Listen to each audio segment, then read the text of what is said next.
туура мен да кече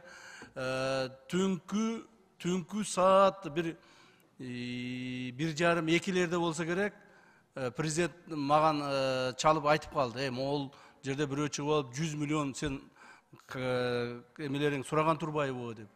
Мен эмне болуп кетти экен деп издеп тапсам, анан кийин ошол ал Ташев, Имамидин Ташев деген Кейж Групп компаниясынын генеральный директору, хозяинову ошентип жазып чыгыптыр, айтып чыгыптыр интернеттен. Мына 52 миллион кассага төлөтүштү, анан 100 миллион сом карманга төлөйсүңөр деп бизди мени ушундай кылды деп айтыптыр да. Эми бул боюнча айтып коеюн, урматтуу туугандар. Соттун чечими менен, уруксаты менен биз Имамидин Ташевдин отурган жеринде башкалар менен сүйлөшкөнүн сөздөрүн бүт жаздырып алганбыз. Ачык видео сүйлөшкөнүн жаздырып алганбыз. Ал жерде эмне деп сүйлөшүп атат? Имамидин Ташевди эмне үчүн камаганбыз, ушуну айтып коеюн.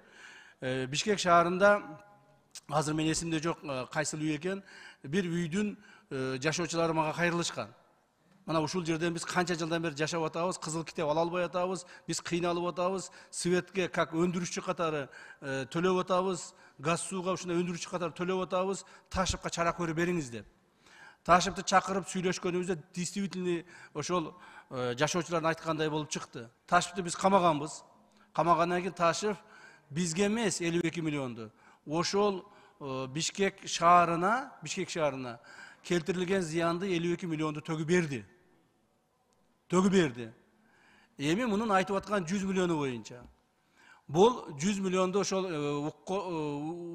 Улуттук коопсуздук мамлекеттик комитетинин сотрудниктери, кызматкерлери сурады деп атат. Урматтуу туугандар, мен жана айтып атпаймынбы? Соттун чечиминин негизинде ал ошол СИЗОдо отурган жерден анын сүйлөгөндөрүн биз бүт тарттырып алганбыз. Ал жерде бул Кудайбергенов, баягы Тилекмат Кудайбергенов беле, ким эле адам? Күрөнов, Тилекмат Күрөнов деген менен сүйлөшүп атат. Экөө сүйлөшүп, пландарды түзүп, Кыргызстанда кайсыл күнү переворот кылышынан бери сүйлөшүп атышат. Ушул күнү Кыргызстанда переворот кылабыз, ушундай кылып чыгабыз, сен ушинтип айтып койсоң эл ишене берет.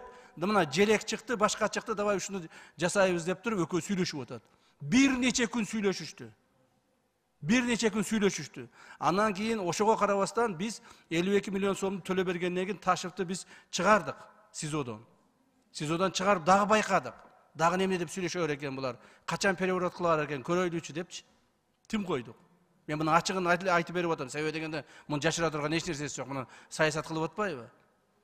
Анан кийин бул жүрүп мына кече күнү ушундай бир видеону алып чыкты.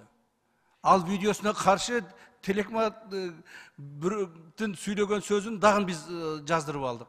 Ал жерде ал айтып атат, 100 миллион деп айтып кое бер, эл ишене берет депчи.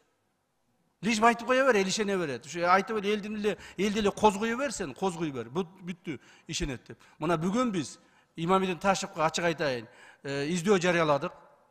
Ал азыр бекинип башка мамлекеттердеби, же биздин мамлекетте биз билбейбиз. Качып жүрөт. Биз аны баары бир кармайбыз. Бүгүнбү, эртеңби, бүрсүгүнбү баары бир кармайбыз, жоопко тартабыз. Мамлекетибизде ошол мамлекетте төңкөрүш уюштурууга даярдангандыгы үчүн биз аны жоопко тартабыз. Мына ушул 100 миллионду айтып атасыңар. Биздин кызматкерлерди биз, мына биздин УКМКнын кызматкерлерин былтыр эле жылы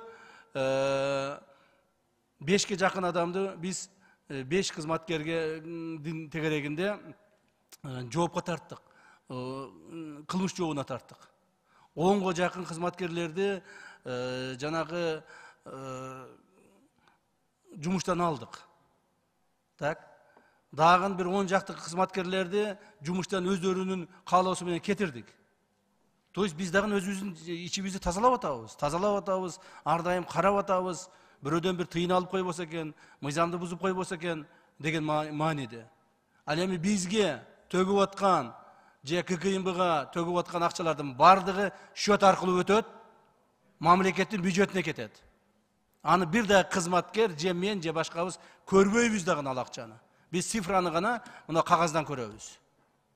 Мына ушул. Ошондуктан Имамидин Ташев деген бул мен бир жаман сөз айтып койбойюн. Бир сөз айткым келип атат бул баланын адресине. Бирок бул жерде болбойт эми. Бирок ошол гражданинибиз Имамидин Ташев гражданин калп сүйлөп, жөндөн жөн ушундай баягы видео обращение көтүп алды да, бул дагы Куреновго окшочу видео обращение көтүп алды. Ушу видео обращение менен ушу ойноп атат да. Ойноп жүрүп бир күн белисин атанын дагычы. Мен айтам го, тилиңди тыйбасаң, тилиңдин азабын тартасың деп.